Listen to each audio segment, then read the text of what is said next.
Hello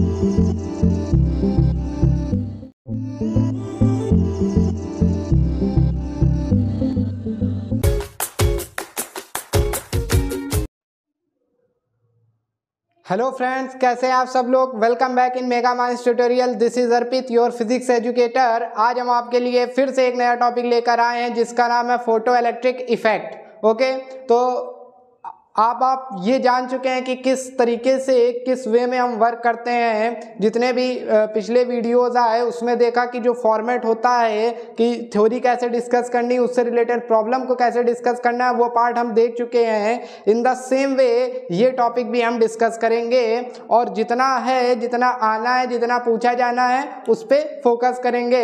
so without any waste of time हम start करते हैं आज का अपना topic, photo electric effect. Photo electric effect, ठीक है। इसमें दो चैप्टर कवर होंगे, मतलब एक चैप्टर है dual nature of radiation, but वो कंबाइन करके फोटो इलेक्ट्रिक के इफेक्ट के साथ उसको कंप्लीट करेंगे, ठीक है। तो फोटो इलेक्ट्रिक इफेक्ट क्या होता है उसको समझेंगे, उसमें एनर्जी, आइंस्टीन एनर्जी इक्वेशन क्या है उसको डिराइव करेंगे और उससे रिलेटेड किस तरीके से प्रॉब्लम पूछी जाती है उसको समझेंगे। तो आइए फोटो इलेक्ट्रिक इफेक्ट पे बात करते हैं। फोटो इलेक्ट्रिक इफेक्ट से क्या समझते हैं, इसको एक एक्सपेरिमेंट से समझते हैं। जैसे कि इस पे कई एक्सपेरिमेंट हुए, कई डिफरेंट साइंटिस्ट आए, उन्होंने वर्क किया, ठीक है। तो जो हमारे सिलेबस में है, जिस एक्सपेरिमेंट को हम इजीली समझ सकते हैं उसको रख रहे हैं और उसी से सारी इक्वेशन को डिराइव करेंगे, laws of photo electric emission समझेंगे और जो जितने भी उससे रिलेटेड ग्राफ हैं उसको समझेंगे, ठीक है। और क्वेश्चन किस तरीके से पूछा जाता है वो भी जानेंगे कि क्वेश्चन क्या पूछा जाता है, ठीक है। फोटो इलेक्ट्रिक इफेक्ट समझना है तो पहले हमने क्या किया, दो मेटल प्लेट ली। ये दो मेटल प्लेट हैं और इससे एक बैटरी हमने कनेक्ट कर दी, इससे एक बैटरी कनेक्ट कर दी, ठीक है। इससे एक हमने बैटरी कनेक्ट कर दी, इट इज बैटरी। बैटरी का आप काम जानते हो क्या होता है, बैटरी का काम क्या होता है, स्टोर करना, चार्ज स्टोर करना। ये बैटरी लगी है, ये दो मेटेलिक प्लेट्स हैं, ये मेटेलिक प्लेट्स हैं, ये कैथोड है, इट इज एनोड, मतलब ये नेगेटिवली चार्ज प्लेस्ड है और ये पॉजिटिवली चार्ज प्लेस्ड है।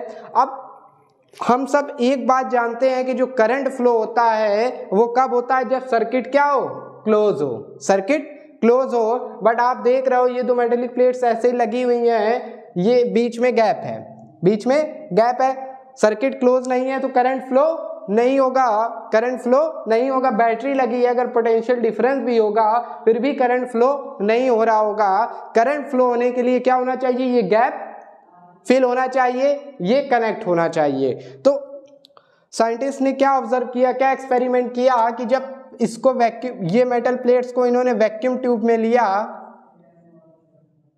ये वैक्यूम ट्यूब है, ठीक है, वैक्यूम इनवेलप आप बोल सकते हो, इट इज वैक्यूम इनवेलप, जिसमें दो plates Lee, okay.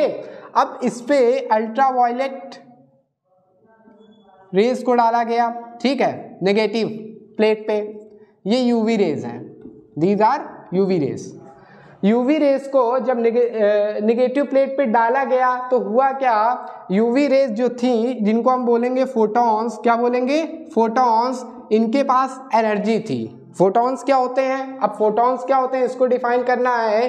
Photons are bundle of energy, ठीक है, bundle of energy, bundles of energy, ठीक है। एनर्जी पैकेट होते हैं बंडल्स ऑफ एनर्जी, और आप इसको एनर्जी पैकेट भी बोल सकते हो, ठीक है, एनर्जी पैकेट। तो ये फोटॉन्स आएंगे, ये जो इलेक्ट्रॉन्स हैं आप देख रहे हो ये नेगेटिवली चार्ज है, इसमें जो फ्री इलेक्ट्रॉन्स है मेटल में वो इसको एनर्जी प्रोवाइड करेंगे।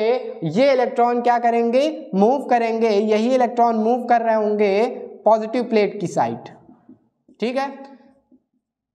अब ये इलेक्ट्रॉन जब इस साइड मूव करेंगे, इमिट होंगे इलेक्ट्रॉन, जो मेटल से एनर्जी लेके, होता क्या है, जैसे कि ये पढ़ा हम लोगों ने, ये न्यूक्लियस है, ये सेल है, बहुत बेसिक लेवल पे हम लोग पढ़ते हैं। जो आउटर मोस्ट में इलेक्ट्रॉन होता है, अगर हम इसे एनर्जी दे दें तो क्या होगा, ये एमिट हो जाएगा, ये बाहर आ जाएगा कि नहीं आ जाएगा, सेल से बाहर आ जाएगा। तो ये एक मतलब जो सेल से बाहर इलेक्ट्रॉन आ गया है, अब ये कहीं भी जा सकता है, ठीक है। अगर कोई पास में पॉजिटिव चार्ज होगा तो वो इसको अट्रैक्ट कर लेगा, ओके।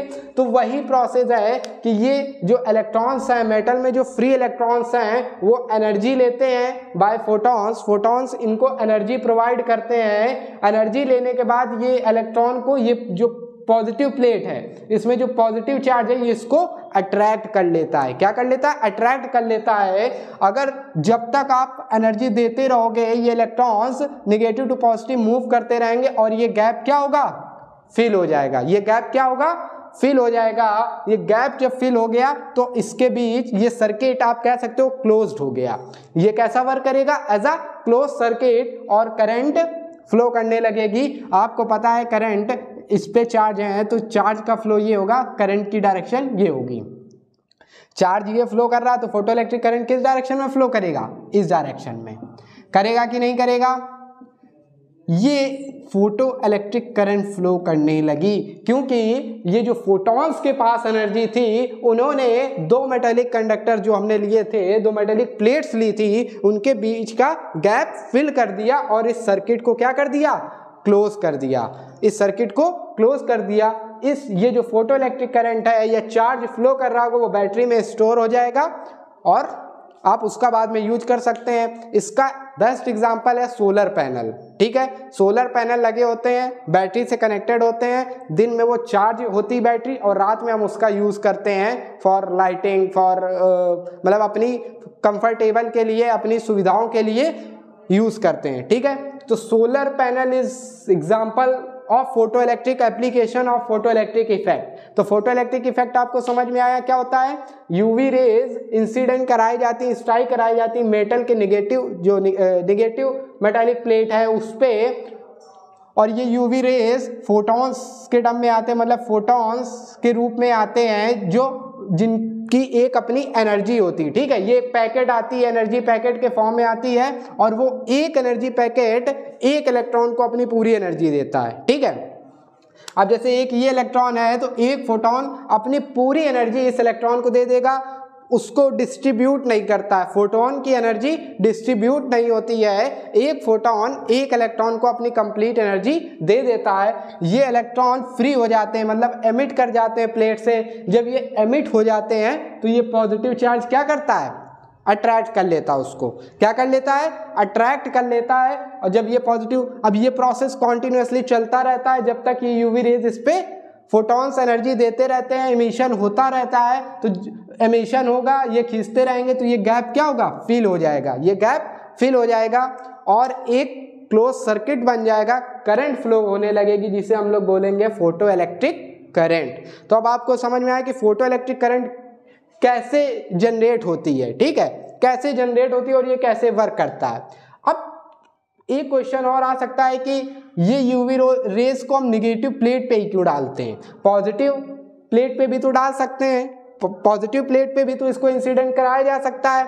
तो इसको देखो कि अगर हम, ये मेटेलिक प्लेट्स हैं, अब आप समझ गए हो मेटल में ही फ्री इलेक्ट्रॉन्स होते हैं, तो प्लेट्स जो हैं वो मेटेलिक कंडक्टर, ठीक है, मेटेलिक प्लेट्स ही होंगे।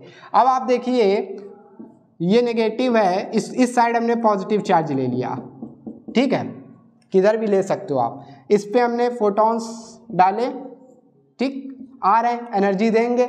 इसमें भी तो फ्री इलेक्ट्रॉन होंगे, वो फ्री इलेक्ट्रॉन निकलेंगे, वो इलेक्ट्रॉन्स निकलेंगे, बट होगा क्या, ये फ्री इलेक्ट्रॉन्स निकलेंगे, इलेक्ट्रॉन जो नेगेटिव प्लेट है वो इसको क्या कर रही होगी, रिपेल करेगी। क्या करेगी, रिपेल करेगी। तो ये गैप फिल नहीं हो पाएगा, मतलब ये इलेक्ट्रॉन का मोशन ऐसे नहीं हो पाएगा, क्योंकि ये जो नेगेटिव चार्ज है, चार्ज प्लेट है, ठीक है, नेगेटिवली चार्ज प्लेट है, ये इसके इलेक्ट्रॉन, इसके जो चार्ज है वो इस इलेक्ट्रॉन, जो एमिटेड इलेक्ट्रॉन है, उसको क्या कर रहे होंगे, रिपेल कर रहे होंगे। तो ये जो गैप है ना, ये गैप, ये फिल नहीं होगा, ये गैप फिल नहीं हो पाएगा। लेकिन जो नेगेटिवली चार्ज प्लेट थी उसमें जब फोटोन अपनी एनर्जी दे रहा था, ठीक है, ये फोटॉन्स आ रहे थे, क्या हो रहा था, ये भी फोटोन ये भी फोटोन, इसमें क्या था, ये मूव कर रहे थे इस डायरेक्शन में। तो ऐसे ही बहुत से इलेक्ट्रॉन हो जाएंगे, वो तो माइक्रोस्कोपिक प्रॉपर्टी है जिसे हम देख नहीं सकते, माइक्रोस्कोपिक है, ठीक है, मैक्रोस्कोपिक तो है नहीं। तो ये पूरा गैप जो है, ये गैप कंप्लीटली फिल्ड हो जाएगा और सर्किट क्लोज्ड हो जाएगा, करंट फ्लो होने लगेगी। ये बात समझ में आया कि पॉजिटिव प्लेट पे फोटोन यूवी रेज डालने से फोटो इलेक्ट्रिक करंट नहीं मिलता है, जबकि नेगेटिवली चार्ज प्लेट पे जब फोटॉन्स को इंसिडेंट कराया जाता है, अल्ट्रावायलेट रेज को इंसिडेंट कराया जाता है, तो फोटो इलेक्ट्रिक करंट फ्लो होने लगती है। क्यों? रीजन आपके सामने है, ठीक है। ये गैप नहीं फिल हो पाएगा, gap not completely filled, not completely filled, so circuit will be open, ठीक है, सर्किट ओपन रहेगा। बात समझ गए? तो ये था फोटो इलेक्ट्रिक इफेक्ट, ठीक है। अब इसको जैसे इसकी डेफिनेशन लिखनी हो तो कैसे लिखेंगे, इसकी डेफिनेशन लिखनी हो तो क्या हो जाएगा, the phenomena of emission of electrons, the phenomena of emission of electrons in metal under the effect of light, under the effect of light। ये लाइट है, ठीक है, यूवी रेज, लाइट इंसिडेंट जो सन से अल्ट्रावायलेट रेज आ रही हैं वो इस पे गिरेगी, ठीक है, ये इसको एनर्जी देगी, इसके इलेक्ट्रॉन जो आउटर मोस्ट सेल में थे या उसके इनर मोस्ट में थे, ठीक है, वो बाहर आएंगे, एमिट होंगे, ये पॉजिटिवली चार्ज प्लेट इसको अट्रैक्ट कर लेगी और इस गैप को क्या कर देगी, फिल्ड कर देगी, ठीक है, और एक क्लोज सर्किट बन जाएगा, फोटो इलेक्ट्रिक करंट फ्लो करने लगेगी। समझ में आया? ठीक है।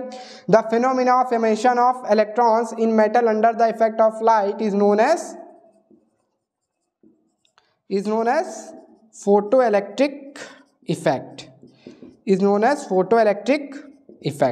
ये बात समझ में आई? इसी को बोलते हैं फोटो इलेक्ट्रिक इफेक्ट।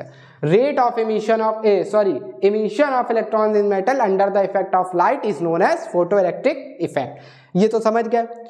अब इसमें अगला पार्ट इसके लॉस पे आते हैं, तो लॉस पे आने से पहले हम इक्वेशन को स्टडी करते हैं, ठीक है।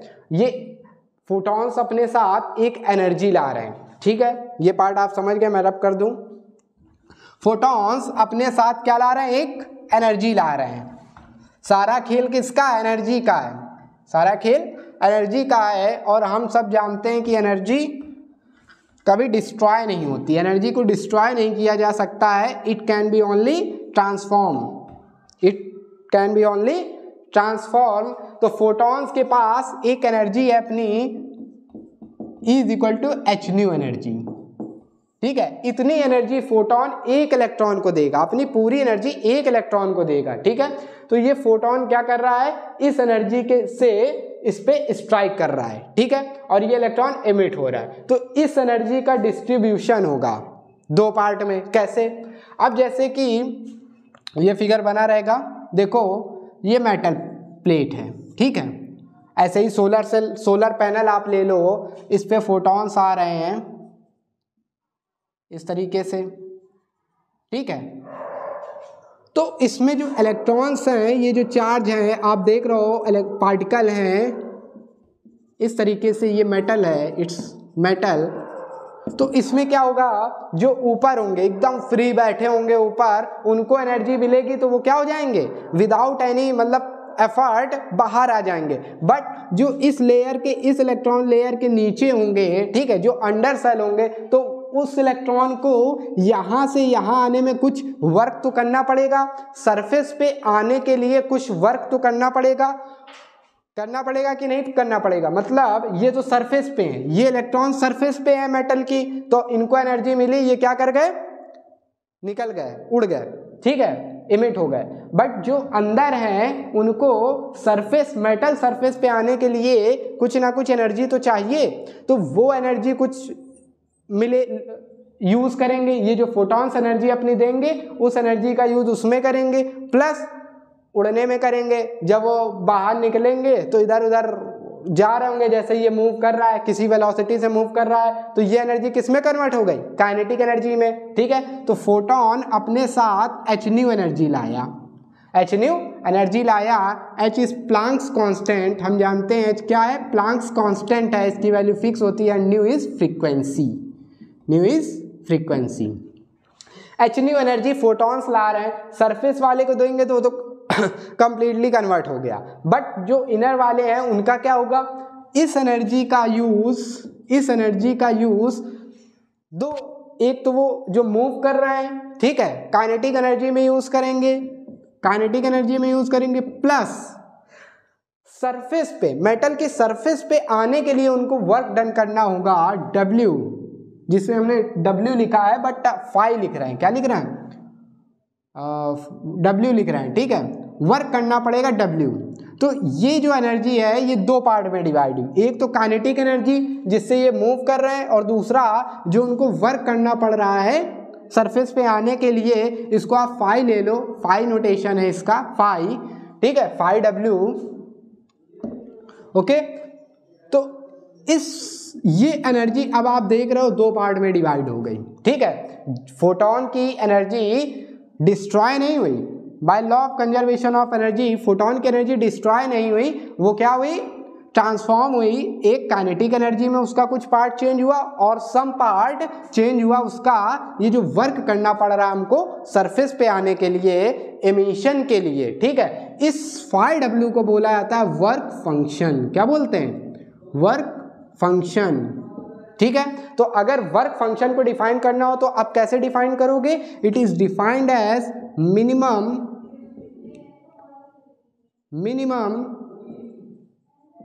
Energy required, minimum energy required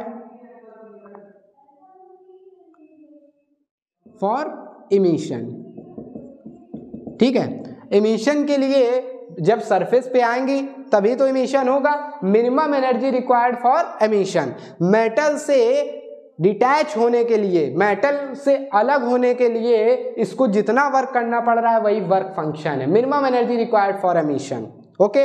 और एमिशन के बाद क्या होगा, एमिशन के बाद क्या होगा, इलेक्ट्रॉन मूव करने लगेगा तो काइनेटिक एनर्जी में कन्वर्ट हो जाएगी, उसका अपना मास होगा पार्टिकल का और वो मूव करेगा तो उसके पास काइनेटिक एनर्जी में ये एनर्जी कन्वर्ट हो जाएगी। तो ये जो फोटोन अपने साथ एनर्जी ला रहा है वो दो पार्ट में कन्वर्ट हो रही, one is kinetic energy and other is work function, ठीक है। So minimum energy required for emission is called work function. ये वेरी शॉर्ट में आपसे पूछा जा सकता है, ये वेरी शॉर्ट में पूछा जा सकता है, ठीक है। तो ये इक्वेशन तो हमने लिख दी, ठीक है, ये इक्वेशन लिख दी और हम समझ भी गए कि वर्क फंक्शन क्या होता है, काइनेटिक एनर्जी तो जानते ही हैं और ये फोटोन अपने साथ एनर्जी लेकर आ रहा है। अब इस इक्वेशन से देखो आप कि ये काइनेटिक एनर्जी आप कैलकुलेट कैसे करोगे, काइनेटिक एनर्जी कैलकुलेट कैसे करोगे, तो वर्क फंक्शन को पहले समझते हैं हम। वर्क फंक्शन, इस इक्वेशन को डिराइव करने से पहले कुछ टर्म समझेंगे, क्या कि लॉज ऑफ फोटोइलेक्ट्रिक एमिशन, क्या बोला, लॉज ऑफ फोटोइलेक्ट्रिक एमिशन आप समझिए, फोटोइलेक्ट्रिक एमिशन ये टॉपिक से एमसीक्यू वेरी शॉर्ट और शॉर्ट तक इसकी रेंज है, बट आता अच्छे से है और इतना डिफिकल्ट भी नहीं, ठीक है। लॉज ऑफ फोटोइलेक्ट्रिक एमिशन, पहला लॉ क्या कहता है, देखो अकॉर्डिंग टू, मतलब कितने लॉ हैं, फर्स्ट ये है कि जो rate of emission of electron है, rate of emission of electron, rate of emission of electron is directly proportional to intensity of light, intensity of light, मतलब rate of emission of electron is directly proportional to intensity of light. जितना ज़्यादा emission होगा उतना ज़्यादा charge flow करेगा और जितना ज़्यादा चार्ज फ्लो करेगा उतनी ज़्यादा करंट फ्लो करेगी। तो rate of emission of electron means of electron is directly proportional to intensity of light की बात करें तो करंट ज्यादा फ्लो करेगा जब इंटेंसिटी क्या होगी, ज्यादा होगी। क्या होगी, ज्यादा होगी।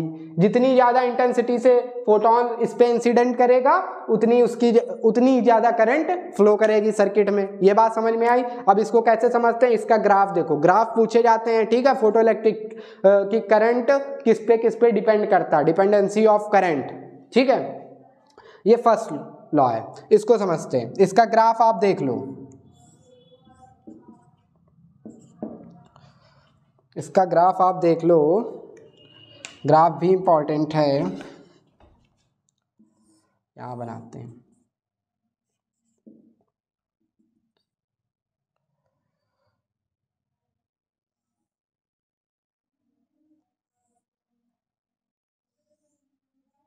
ये ठीक है, ये जो है इसको बोला जाता है स्टॉपिंग पोटेंशियल। क्या बोलते हैं, स्टॉपिंग पोटेंशियल।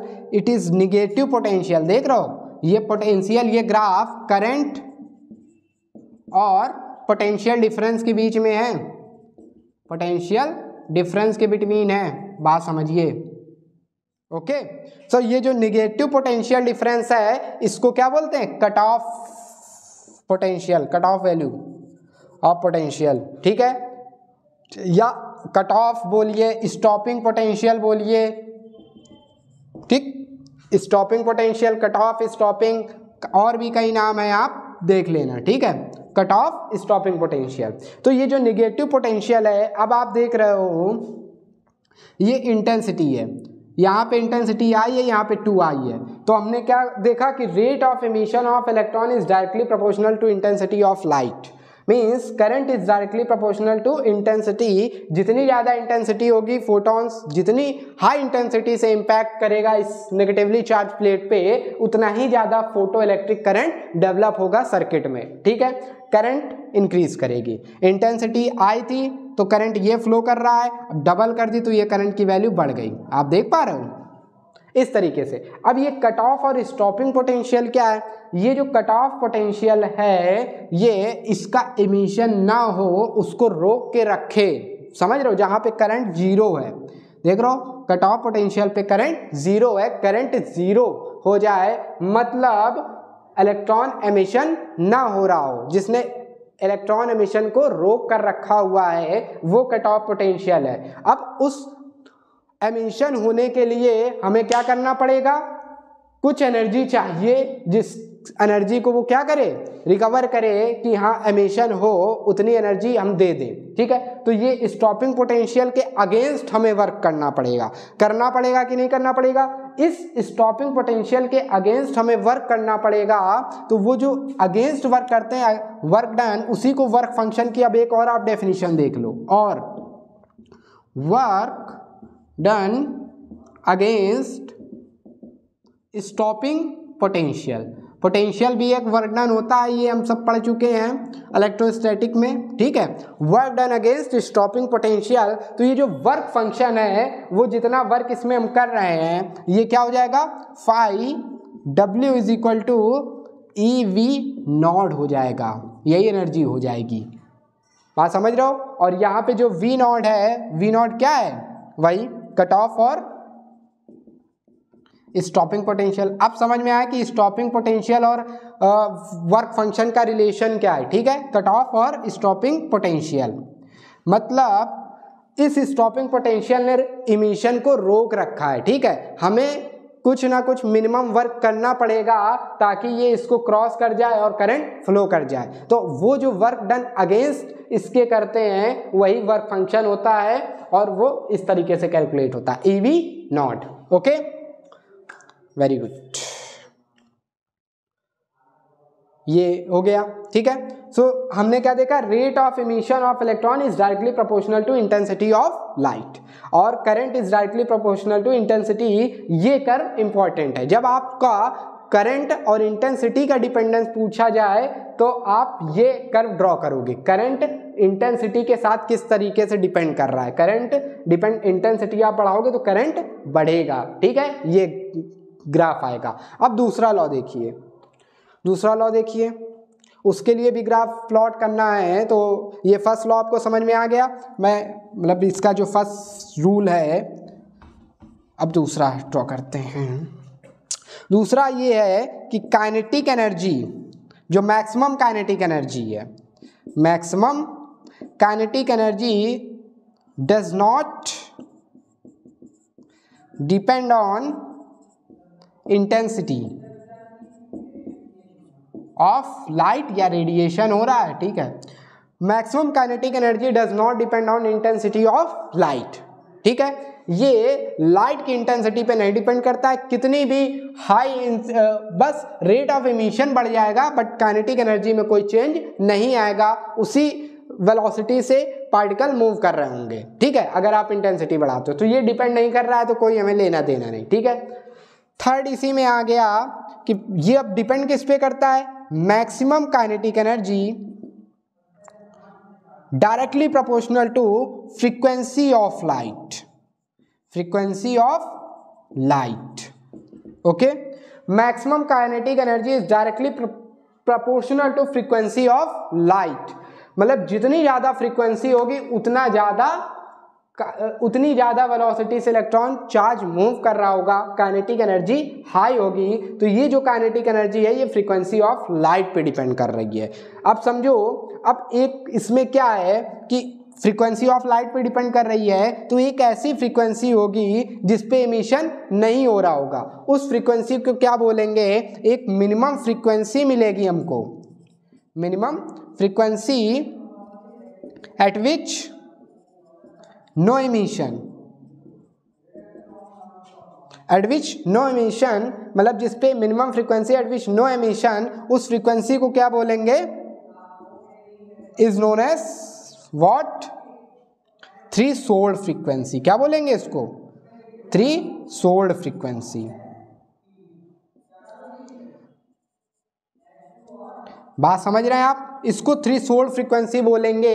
एक मिनिमम फ्रीक्वेंसी होगी, अगर जिसके नीचे आप उस फ्रीक्वेंसी के नीचे अगर आप लाइट इंसिडेंट कराओगे तो कोई एमिशन नहीं होगा, इलेक्ट्रॉन मूव नहीं करेंगे, कोई करंट फ्लो नहीं होगा। तो एक मिनिमम फ्रीक्वेंसी होगी जिसपे no emission is known as, minimum frequency at which no emission is known as, no emission is known as what, threshold frequency, ठीक है। तो minimum frequency at which no emission takes place आप लिख सकते हो, मैं शॉर्ट में थोड़ा समझाने के लिए लिख देता हूं, ठीक है। उसको थ्रेशोल्ड फ्रीक्वेंसी बोलेंगे, मतलब एक इसको न्यू नॉट से रिप्रेजेंट करेंगे। किससे रिप्रेजेंट करेंगे, न्यू नॉट से, ठीक है। इसको न्यू नॉट से अगर हम रिप्रेजेंट कर रहे हैं तो अब आप समझिए, ये जो न्यू नॉट है, जैसे स्टॉपिंग पोटेंशियल का रिलेशन आया था, ये जो FW है, FW, ये तो आया इससे, बट एक एनर्जी चाहिए तो इसको हम H न्यू नॉट भी लिख सकते हैं, ठीक है, H न्यू नॉट। और यहाँ पे न्यू नॉट जो है वो थ्रेशोल्ड फ्रीक्वेंसी है। सारे रिलेशन डिराइव कर रहे हैं। अब इसका कर्व आप हम देखते हैं, समझते हैं कर्व को, कि कर्व के थ्रू इसको कैसे समझ सकते हैं। करंट की डिपेंडेंसी किस पे देख रहे हैं हम, फ्रीक्वेंसी से रिलेटेड देख रहे हैं। पोटेंशियल डिफरेंस लेंगे, ठीक है। अब देखो यहाँ पे एक नेगेटिव पोटेंशियल ये है, एक स्टॉपिंग पोटेंशियल बढ़ा रहे हैं हम, stopping potential V not dash इस तरीके से बढ़ा रहे हैं। तो इसमें क्या होगा कि ये करंट जो है वो डिपेंड नहीं कर रहा है। आप देख रहे हो स्टॉपिंग पोटेंशियल φW की वैल्यू बढ़ा दे रहे हैं, वर्क फंक्शन बढ़ा रहे हैं, या स्टॉपिंग पोटेंशियल बढ़ा रहे हैं, निगेटिव साइड जा रहे हैं, डिक्रीज कर रहे हैं अगर आप बोला जाए, तो करंट पे क्या इफेक्ट पड़ रहा है, कोई इफेक्ट नहीं पड़ रहा। करंट डिपेंड नहीं कर रहा है फ्रीक्वेंसी पे, करंट फ्रीक्वेंसी पे डिपेंड नहीं कर रहा है, उसके लिए ये कर्व है। बात समझ में आई, इंटेंसिटी पे डिपेंड कर रहा था बट फ्रीक्वेंसी पे डिपेंड नहीं कर रहा है, उसके लिए कर्व ये है। और ये कर्व आप ध्यान में रखना, MCQs में यही छोटी छोटी चीजें पूछी जाती हैं, ओके। तो ये समझ में आया। इसका थर्ड लॉ क्या है, maximum kinetic energy is directly proportional to frequency of light. तो एक मिनिमम फ्रीक्वेंसी होगी जिसके नीचे अगर आप जिसके बिलो या उसके बराबर की फ्रीक्वेंसी आप इस पे फ्रीक्वेंसी का फोटोन इस पे इंसिडेंट कराओगे तो करंट फ्लो नहीं करेगा, उससे ज़्यादा की फ्रीक्वेंसी का फोटोन हमें इसमें डालना पड़ेगा। ठीक है, minimum frequency at which no emission takes place is known as threshold frequency. ये वेरी शॉर्ट में पूछा जा सकता है, ये वेरी शॉर्ट के लिए छोटी छोटी डेफिनेशन है। ओके, अब इसका फोर्थ पार्ट देखते हैं क्या है। फोर्थ ये कहता है, मतलब ज़्यादा कुछ खास नहीं है, बस इतना आप समझ लीजिए। फोर्थ पार्ट ये है, इसका फोर्थ लॉ ये कहता है कि नो टाइम लैग, आप समझिए no time lag, one word में समझिए no time lag. No time lag का मतलब क्या हुआ? नो टाइम लैग का मतलब ये हुआ कि जैसे ही इलेक्ट्रॉन, मेटल की सरफेस पे जो इलेक्ट्रॉन है वो फोटोन से एनर्जी लेता है, उस लेने देने में कोई टाइम नहीं लगता है, टच करते ही वो हवा में उड़ जाता है। ठीक है, इलेक्ट्रॉन एमिट कर जाता है, तो वो फोर्थ लॉ है कि नो टाइम लैग, ऐसा एजम्पशन लिया गया, कोई टाइम नहीं लगता। ठीक है, उसने एनर्जी वो तुरंत हो गया, जीरो टाइम। ओके, सो फोर्थ आप समझ लीजिए नो टाइम लैग, जैसे ही फोटोन ने इलेक्ट्रॉन के संपर्क जैसे ही कनेक्ट हुआ वो तुरंत एमिट हो गया। ठीक है, that is why fourth law ये आया कि कोई टाइम नहीं लगता है। ठीक, एनर्जी कन्वर्जन में उसने उसको दी, उसने ली, उड़ गया। ठीक है, तो इसका तो कोई डिपेंडेंसी नहीं आया। हाँ, अब एक कर्व और देख लेते हैं, काइनेटिक एनर्जी और फ्रीक्वेंसी का जो कर्व है उसको देख लेते हैं। रूल निकल कर आया था कि जो काइनेटिक एनर्जी वो डिपेंड कर रही फ्रीक्वेंसी के डायरेक्टली प्रोपोर्शनल है, तो आपको पता है ये डायरेक्टली प्रोपोर्शनल है, तो ये कर्व कैसा होगा? इस तरीके से होगा, होगा कि नहीं होगा? ये फ्रीक्वेंसी है और ये काइनेटिक एनर्जी है। ठीक है, अब ये कर्व का जो नेगेटिव पार्ट है यही वर्क फंक्शन है, फाई बी, फाई डब्ल्यू हमने लिखा, ये क्या है? Phi W is work function, ये फ्रीक्वेंसी और काइनेटिक एनर्जी के बिटवीन कर्व है। तो आप ये कर्व भी इंपॉर्टेंट है, काइनेटिक एनर्जी एंड फ्रीक्वेंसी के बीच का। और एक कर्व क्या बच रह गया? करंट और इंटेंसिटी का। Current is directly proportional to intensity, आप देख रहे हो इंटेंसिटी, तो करंट और इंटेंसिटी डायरेक्टली प्रोपोर्शनल आए तो एक स्ट्रेट लाइन आएगी। ठीक है, ये कुछ कर्व हैं जो इंपॉर्टेंट हैं, आप पेपर में नोट कर लेना और समझ लेना कि कैसे ये लॉज ऑफ फोटोइलेक्ट्रिक एमिशन से ही निकले हैं। ठीक है, एक एक। So kinetic energy is directly proportional to frequency of incident light, current is directly proportional to intensity of light, और ये जो इसका नेगेटिव पार्ट है यही वर्क फंक्शन है। वर्क फंक्शन देखो किस किस तरीके से आ रहा है। पहले बोला minimum energy required for emission, उसका कैलकुलेशन कैसे हुआ? Work done against stopping potential, एक वो फॉर्मूला आया, एक ये वर्क फंक्शन का फॉर्मूला आया, और ग्राफ में इस तरीके से आए। ओके, अब हम आते हैं अपनी इक्वेशन पे। ठीक है, ये थ्योरेटिकल पार्ट हो गया, हम इक्वेशन पे आते हैं। इक्वेशन से रिलेटेड कैसे क्वेश्चन पूछता है और कैसे पूछेगा उसको समझते हैं। तो आते हैं, ये लॉज ऑफ लोग समझ गए होंगे, इसको रफ कर दें।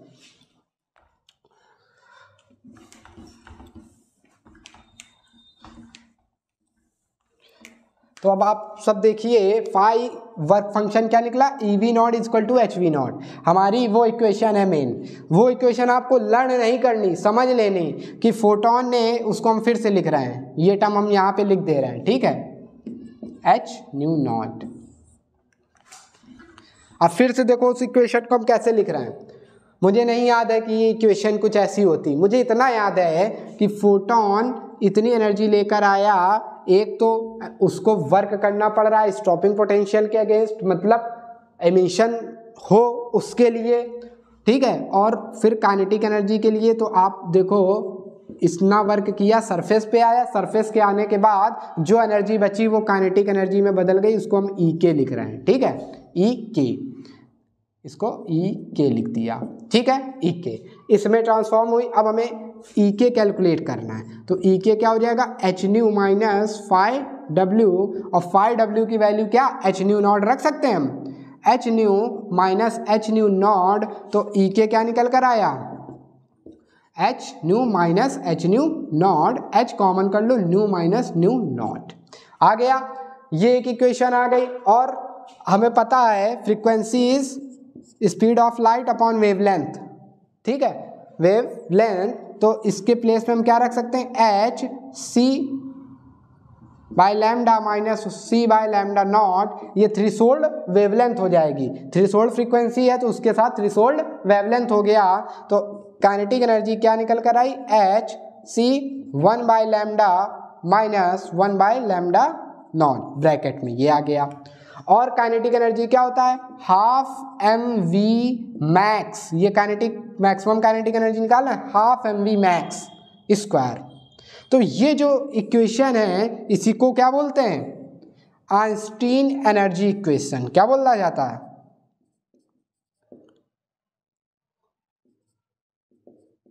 Energy equation. आपको शॉर्ट में इसका डेरिवेशन आ सकता है, तो आप ये फिगर बना के बिल्कुल ऐसे कर सकते हो और लिखोगे भी कि व्हेन अल्ट्रावायलेट रेज या photons with energy H new incident on metallic plate, ठीक है, electron emitted and this energy transform into two, convert into two part, one part is kinetic energy and other part is converted into work function this.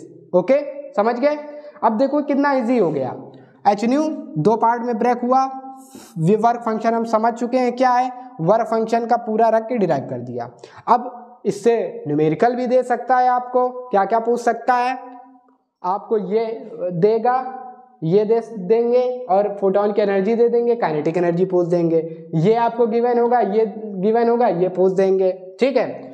अब इसमें आ जाइए, आपको सब कुछ दे देगा इसमें, एच तो कांस्टेंट है 6.6 इंटू 10⁻34 करके कुछ निकाल दोगे, ठीक है। लैम्डा आपको दे देगा, लैम्डा नॉट दे देगा, आपसे v की वैल्यू पूछ देगा, वेलोसिटी ऑफ पार्टिकल, ठीक है।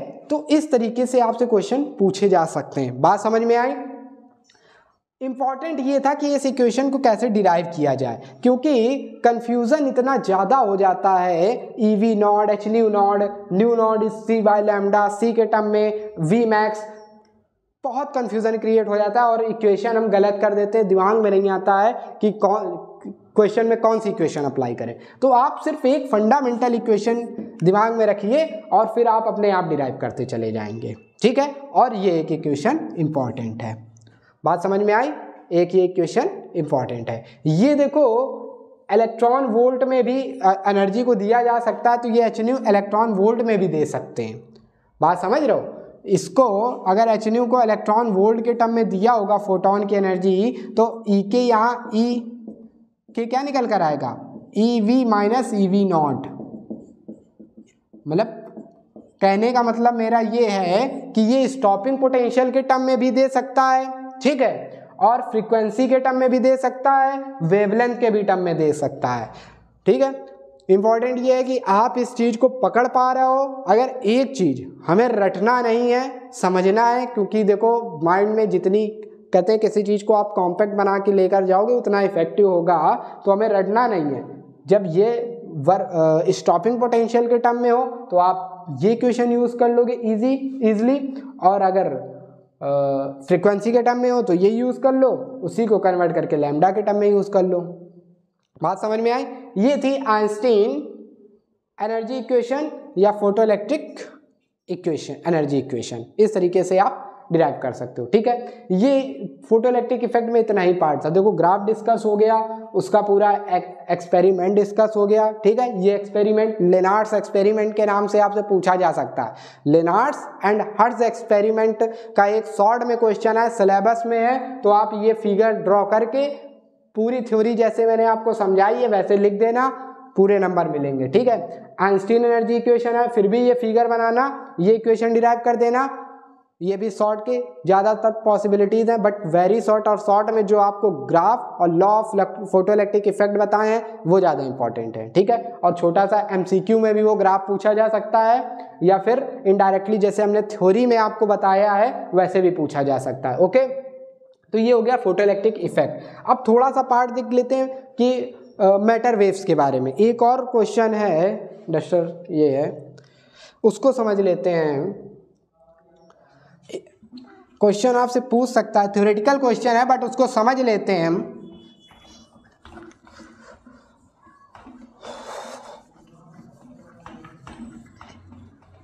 कि why wave theory fails, failure of wave nature. ठीक है, wave theory, failure of wave theory.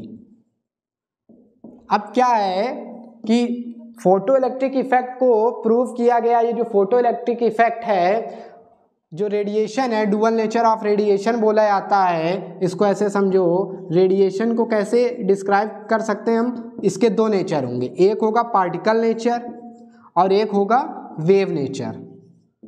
ठीक है, पार्टिकल नेचर और वेव नेचर। ये क्या है, ये है कि जो लाइट है, रेडिएशन हो रहा है लाइट का, वो एज अ पार्टिकल हो रहा है। ठीक है, लाइट को एज अ जब पार्टिकल एज्यूम किया गया तो उसको पार्टिकल नेचर बोला गया, और जब उसको बोला कि वो एज अ वेव ट्रेवल कर रही है तो वो वेव नेचर में आ गया।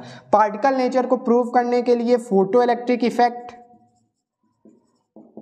आ जाता है। ठीक है, क्रॉम्पटन इफेक्ट आ जाता है। ठीक, ये दो पार्टिकल नेचर को प्रूव करते हैं। ठीक है, रेडिएशन का। वेव नेचर के लिए जो हम लोग इंटरफेरेंस पढ़ते हैं, ठीक है, डिफ्रैक्शन हो जाता है जो सिलेबस में है, पोलराइजेशन हो जाता है। ठीक, ये वेव नेचर को प्रूव करते हैं। पार्टिकल नेचर को फोटो इलेक्ट्रिक इफेक्ट मतलब light is travel in form of particle. ठीक है, तो उसको प्रूव करता है फोटो इलेक्ट्रिक इफेक्ट और Compton effect. But wave nature क्या है, वेव नेचर है, लाइट का वेव नेचर है, light is travelling as a wave, उसको इंटरफेरेंस, डिफ्रैक्शन और पोलराइजेशन ये प्रूव करते हैं। ठीक है, तो फोटो इलेक्ट्रिक इफेक्ट हम स्टडी कर रहे हैं, पार्टिकल नेचर। वेव नेचर क्यों, फेलियर ऑफ वेव थ्योरी इसमें क्यों आई, इसको समझते हैं। क्या रीजन थे कि इसमें वेव थ्योरी फेल हो गई, वो समझना है। देखो, फोटो इलेक्ट्रिक इफेक्ट के जो लॉ थे, photo electric effects law,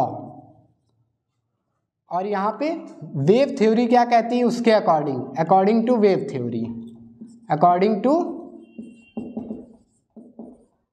wave theory, इसको समझते हैं कि फोटो इलेक्ट्रिक इफेक्ट्स लॉ क्या कह रहे हैं और अकॉर्डिंग टू वेव थ्योरी देख रहे हैं। ठीक है, फोटो इलेक्ट्रिक इफेक्ट लॉ ने क्या बोला था कि जो रेट ऑफ एमिशन है वो डायरेक्टली डिपेंड करता है इंसिडेंट पे, इंटेंसिटी पे डिपेंड करता है। ठीक है, बट एनर्जी का देखो, जो काइनेटिक एनर्जी है, मैक्सिमम काइनेटिक एनर्जी है, वो किस पे डिपेंड करती, फ्रीक्वेंसी पे।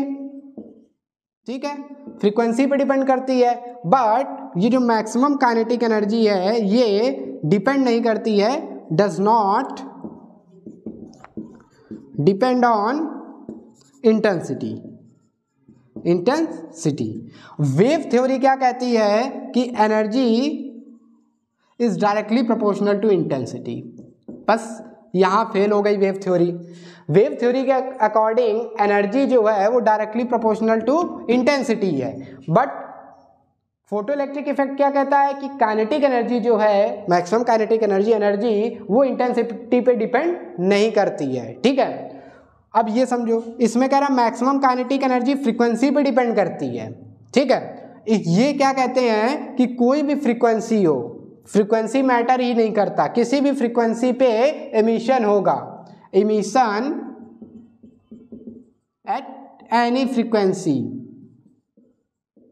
बात समझ रहे हो, फ्रीक्वेंसी कितनी भी लो हो, हाई हो, मैटर ही नहीं करता है, एमिशन होगा, ये वेव थ्योरी कहती है। ठीक है, but maximum kinetic energy directly proportional to frequency at minimum frequency, मतलब बिलो, आप बोलो कोई frequency nu less than nu not, अगर ये थ्रेशोल्ड फ्रीक्वेंसी से लेस की लाइट आ रही है तो एमिशन नहीं होगा। फॉर दिस एमिशन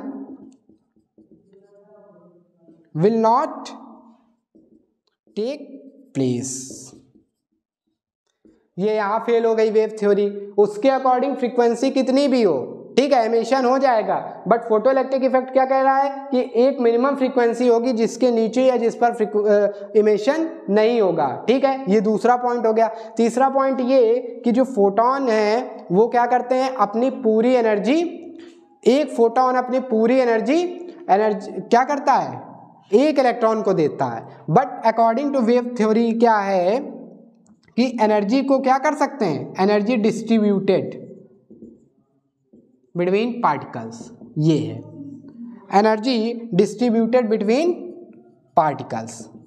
बात समझ रहे हो, एनर्जी डिस्ट्रीब्यूटेड बिटवीन पार्टिकल्स, यहां फेल हो गई। तो जब आपसे फेलियर ऑफ वेव थ्योरी पूछी जाए तो आप इस वे में बता सकते हो। यहाँ आप बताना फोटोइलेक्ट्रिक पार्टिकल नेचर, यहाँ particle nature photoelectric effect particle nature को डिस्क्राइब कर रहा है, तो क्या अजम्पशन या लॉ निकल कर आ रहे थे और वेव थ्योरी से क्या रिलेशन निकल कर आ रहे थे। जब आप उसका कंपैरिजन चार्ट ड्रॉ कर दोगे तो एक बहुत अच्छा प्रेजेंटेशन होगा आंसर क्वेश्चन का, कि किस तरीके से आपने प्रेजेंट किया है, अपनी बात को रखा है। ठीक है, तो इसमें कोई लर्न या रटने जैसा नहीं था, आप समझ रहे हो, हमें पता है ये ऐसा ऐसा है, इसमें ऐसा ऐसा होता है, कंपेयर कर दिया, इस वजह से ही वेव थ्योरी फेल हो गई। ठीक है, पार्टिकल नेचर नहीं वो कर पा रहा है। ये बात समझ में आई। तो ये फोटोइलेक्ट्रिक इफेक्ट में इतना था। अब देखते हैं थोड़ा डी ब्रोगली वेवलेंथ देख लेते हैं। डी ब्रोगली वेवलेंथ क्या होता है, डी ब्रोगली वेवलेंथ समझते हैं क्या होता है। तो ये डुअल नेचर ऑफ रेडिएशन समझा। डुअल नेचर मीन्स एक पार्टिकल नेचर होगा उसका और एक वेव नेचर होगा। कहीं कहीं पे particle as a particle nature भी एक्ट कर रही होगी और कहीं कहीं पे वेव नेचर पे एक्ट कर रही होगी। तो फिर एक साइंटिस्ट है डी ब्रोगली, ठीक है, डी ब्रोगली वेवलेंथ की बात कर रहा है। इन्होंने क्या कहा कि डी ब्रोगली ने क्या कहा, इन्होंने कहा कि जब फोटोइलेक्ट्रिक इफेक्ट होता है और ये इलेक्ट्रॉन जो है एमिट होते हैं, ये मूव करते हैं, तो इसमें वेव नेचर भी होता है। ये जितने भी मूविंग पार्टिकल्स हैं वो उसमें वेव नेचर भी पाया जाता है, तो उस वेव को डी ब्रोगली वेव बोलते हैं। इन्होंने बताया, ठीक है, कि उसमें वेव नेचर पाया जाता है। तो आप इसको अगर लिखना हो कि डी ब्रोगली वेवलेंथ पे जाना है तो पहले हम ये समझेंगे कि मैटर वेव, उन्हीं को मैटर वेव्स भी बोलते हैं। ठीक है, उन्हीं को क्या बोला जाता है, मैटर वेव्स। तो यहाँ पे मैटर वेव्स को समझ लेते हैं हम। ठीक है, मैटर वेव्स को डिफाइन करना हो तो क्या लिखेंगे, waves associated with moving particles of matter. ठीक है, moving particles of matter, waves associated with moving particles of matter is called what, matter waves, matter waves, या और डी ब्रोगली वेव्स बोलते हैं। ठीक है, इनको डी ब्रोगली वेव्स भी बोला जाता है। ठीक है, तो अब ये मूव कर रही है तो इनकी एक वेवलेंथ होगी। ठीक है, वेवलेंथ को कैसे मेजर करेंगे, तो डी ब्रोगली वेवलेंथ का बहुत सिंपल रिलेशन है, उसको देख लेते हैं, डिराइव कर लेते हैं। जैसे कि इज इक्वल टू क्या होता है, एच न्यू होता है, is equal to H nu होता है। न्यू को हम क्या लिख सकते हैं, एच सी बाई लैम्डा लिख सकते हैं कि नहीं लिख सकते हैं, एच सी बाई लैम्डा लिखा जा सकता है। और ई यहाँ पे क्या है, एनर्जी है, ई एनर्जी है, तो इसको बाय आइंस्टीन रिलेशन हम एम सी स्क्वायर लिख सकते हैं। एम सी स्क्वायर भी लिखा जा सकता है इसको कि नहीं लिखा जा सकता है, एम सी स्क्वायर। तो आप इससे लैम्डा, ये इक्वेशन सॉल्व करो तो क्या निकल कर आएगा, lambda is equal to H C upon M C square. C cancel हो जाएगा, एच अपॉन एम सी बचेगा कि नहीं बचेगा। ये सी क्या है, स्पीड ऑफ लाइट है, स्पीड ऑफ लाइट है, और mass into speed of light क्या, वो मतलब मास इंटू वेलोसिटी क्या होता है, मोमेंटम, लीनियर मोमेंटम होता है कि नहीं होता है। तो डी ब्रोगली वेवलेंथ को कैसे डिफाइन करेंगे, lambda upon H upon P, ये है de Broglie wavelength, de Broglie wavelength. बात समझ में आई। इसके भी कर्व पूछ सकता है, इसके कर्व कैसे पूछेगा, लैम्डा और पी के बीच में अगर कर्व पूछेगा तो आप क्या ड्रॉ करोगे, एक हाइपरबोला आ रहा है, इनवर्सली प्रोपोर्शनल है। ओके, हाइपरबोला आ रहा है, इनवर्सली प्रोपोर्शनल है। अब इसको काइनेटिक एनर्जी के टर्म में रखना है तो कैसे करोगे, इस डी ब्रोगली वेवलेंथ को काइनेटिक, तो ये अब आपके कुछ नॉलेज पे होना चाहिए फंडामेंटल। मोमेंटम क्या होता है, काइनेटिक एनर्जी क्या होती, के लिख रहे हैं हम इसको, K is equal to half M V square. So V क्या हो जाएगा, एम वी मोमेंटम होता है, तो ये 2K M square V square बनाना है तो m क्या करें, एम स्क्वायर बाई एम कर दें, तो ये 2mk बना लीजिए आप इसको। देखो रटना कुछ नहीं है, मैं भी रट के काम नहीं कर रहा हूँ कि रटा हो इक्वेशन, ठीक है। तो m का मल्टीप्लाई करा दिया, क्या बना दिया 2mk is equal to v का होल स्क्वायर। mv क्या होता है मोमेंटम, तो p square is equal to 2mk, तो p क्या आ गया स्क्वायर रूट ऑफ 2mk। इसको आप यहाँ पे रख दो तो इसकी इक्वेशन किसके टर्म में आ जाएगी, काइनेटिक एनर्जी के टर्म में आ जाएगी कि नहीं आ जाएगी। ये एक डी ब्रोगली वेवलेंथ का रिलेशन आ गया। आपको ये दे सकता है, ये दे सकता है, डायरेक्ट रिलेशन पूछ सकता है या न्यूमेरिकल पूछ सकता है। ओके, डी ब्रोगली वेवलेंथ पे या छोटी डेफिनेशन पूछ सकता है कि मैटर वेव्स क्या होती है। Waves associated with moving particles of matter is called matter waves और डी ब्रोगली वेव्स। एक और एक्सपेरिमेंट है, डेविसन जर्मर का एक्सपेरिमेंट है, तो उस एक्सपेरिमेंट का हम रिलेशन आपको लिख रहे हैं, ठीक है। हो सकता है कि वो डायरेक्ट, देखो वो या फॉर्मूला आएगा डायरेक्ट न्यूमेरिकल आएगा, ऐसे ही आएगा, बाकी उसमें ज़्यादा कुछ नहीं आना है, ठीक है। वो रिलेशन है lambda is equal to 2d sine theta, ये रिलेशन है। यहाँ पे d क्या है, d ये डिस्टेंस है, ये वेव्स आ रही इस तरीके से, ठीक है। ये थीटा इंसिडेंट एंगल है, बात समझ रहे हो, थीटा इंसिडेंट एंगल है और डी डिस्टेंस बिटवीन स्लिट है। तो ये रिलेशन आप याद रखना 2d साइन थीटा, उसमें गिवन होगा, d आपको गिवन होगा, थीटा गिवन होगा, डायरेक्टली निकाल सकते हो lambda is equal to 2d sine theta. तो ये कंप्लीट इस टॉपिक का, वैसे मैंने फोटोइलेक्ट्रिक इफेक्ट लिखा है तो, बट ये डुअल नेचर ऑफ रेडिएशन के नेम से टॉपिक है, ठीक है, जिसमें ये कंप्लीट है। मैंने कंप्लीट डिस्कस कर लिया कैसे क्या पूछा जाना है, और जो उसका मेन पार्ट था वो एक एक पॉइंट डिस्कस कर लिया, ठीक है। Photo electric effect and de Broglie wavelength, matter waves बोल सकते हो, डुअल नेचर ऑफ रेडिएशन भी देख लिया, वेव थ्योरी क्यों फेल हुई उसको भी देख लिया, उससे रिलेटेड जितने ग्राफ थे वो भी हमने देख लिए। ओके, तो अब आपके लिए ये एक अच्छा सा टॉपिक तैयार हो गया है। अगर आप इसको थोड़ा सा टाइम देके, 1 घंटे का टाइम देके देख कर भी जाओगे तो 110% आप करके आ जाओगे, क्योंकि इसमें ऐसा कुछ है नहीं ज़्यादा एनर्जी लगानी पड़े, सिर्फ आपको ये फिगर समझना था जो कि मैंने आपको अच्छे से समझाया आई थिंक, और इससे वो जो एनर्जी इक्वेशन थी उसका डेरिवेशन समझना था, जिसको रटना नहीं है, समझना था कि कैसे निकल कर आया है, वो भी अब आप समझ गए होगे।